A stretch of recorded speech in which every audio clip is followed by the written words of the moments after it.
2 நாளைக்கு முன்னாடி ஒரு கிளைண்ட் திடீர்னு கால் பண்ணி சார் வெப்சைட் ஒர்க் ஆகல என்னாச்சுன்னு பாருங்க சார் அப்படின்னு சொல்லியிருந்தாங்க. சரி ஓகேன்னு சொல்லிட்டு வேகமா எடுத்து பார்த்தேன்னா 2 டொமைனுமே எக்ஸ்பைரி ஆயிருக்கு. ஆக்சுவலா முன்னாடி அவங்க கிட்ட இன்ஃபார்ம் பண்ணிருந்தேன் சார் டொமைன் எக்ஸ்பைரி ஆக போகுது சோ ரினியூ பண்ணிக்கங்க அப்படின்னு சொல்லிட்டு. பட் அவங்களும் கேர்லெஸ்ஸா விட்டுட்டாங்க.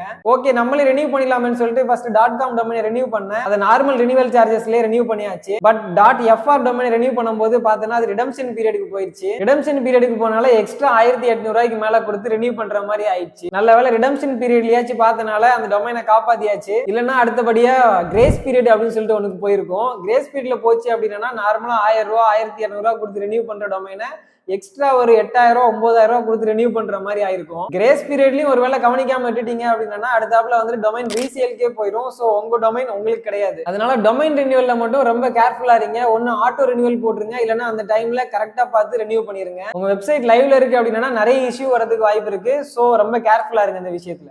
தெரியுது, நீ மூடு.